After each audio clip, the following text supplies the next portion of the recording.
Hi friends, અમે રાત રોકાણ હતા પોરબંદરમાં અને હવા નીકળે છીએ પોરબંદરથી આ બાજુ પોરબંદર જઈશું ને ત્યાંથી જઈશું સોમનાથ. કારણ કે રાતે મોડા ઊંઘ્યા હતા ને તો મોડા ઉઠ્યા ને બસ હવે તૈયાર થયા.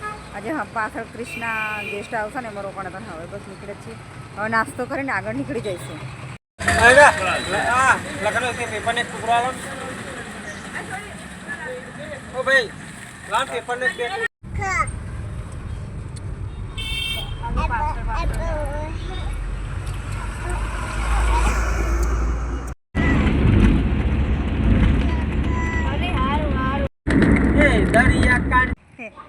હાલ અમે આવ્યા છીએ માધવપુર બીચ. તમે જોઈ શકો શિવલિંગનું મંદિર, શિવલિંગ છે અને દરિયો છે, બોટિંગ છે, ઊંટ સવારી છે, એવું બધું છે. ચલો તમને આગળ જઈને બતાવો.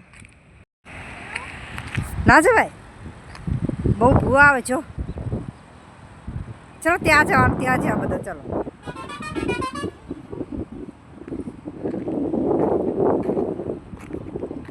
અમારું ગ્રુપ તો બધું આગળ નીકળી ગયું છે અને હું કિશુના કપડાં બદલાવાના હતા ને એટલે હું આવી પાછળ. તો હવે કિશુના કપડાં બદલાવીને પછી જઉં. હા બેટા, લઈ જાઉં છું તને. અમારે કિશુ એ વધારે એક્સાઇટેડ થઈ જાય. એને એમ કે ત્યાં નાહવાનું છે ને ત્યાં એવું કરવાનું છે એટલે.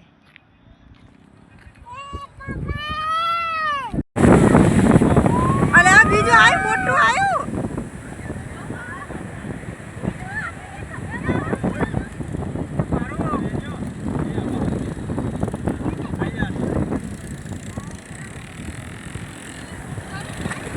એવડો મોટો મોજા આવે છે કારણ કે અત્યારે જે દરિયામાં સાયક્લોન બની છે ને એના કારણે આટલો બધો કરંટ છે ને નહીં એટલો બધો મોજા આવતો.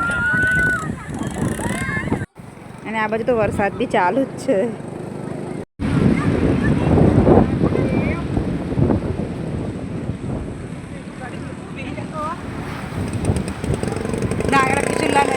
તમે બરોબર ના કિચન લઈ જશો.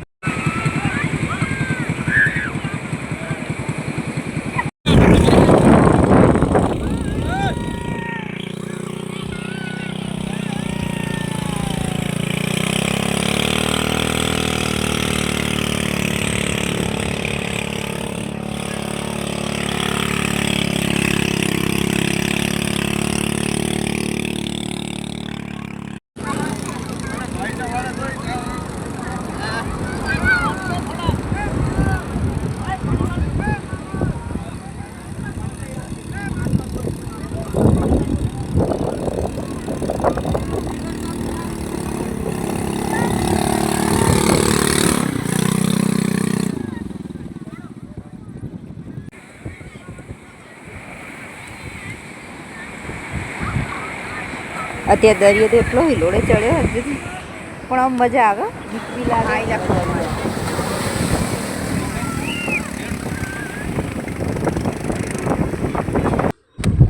ये भैया यहाँ पे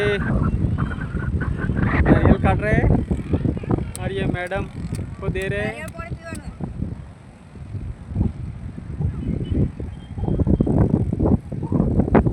અહીંયા ફ્રેશ નારિયેલ મળે છે.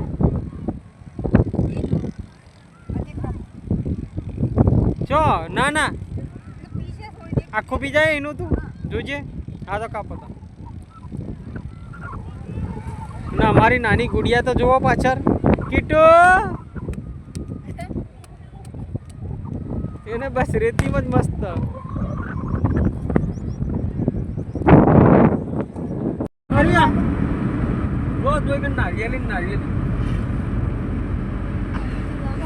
આ જે છે જે ચોરવાડ કે ને એ માંગરોળ વાળું છે વિસ્તાર.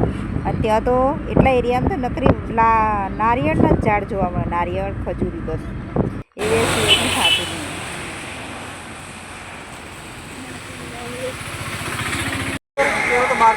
નહીં. અને પહોંચી ગયા અમે સોમનાથ. અને સોમનાથ તારી કોઈ વરસાદ છે. આજે પાછળ મંદિર દેખાય ને સોમનાથ, પણ અહીંયા હોય તો કંઈ મોબાઈલને લઈને જવા દેતા એટલે બસ એટલું જ લોકેશન લીધું છે. તો મળીને નેક્સ્ટ વિડીયોમાં. રાધે રાધે.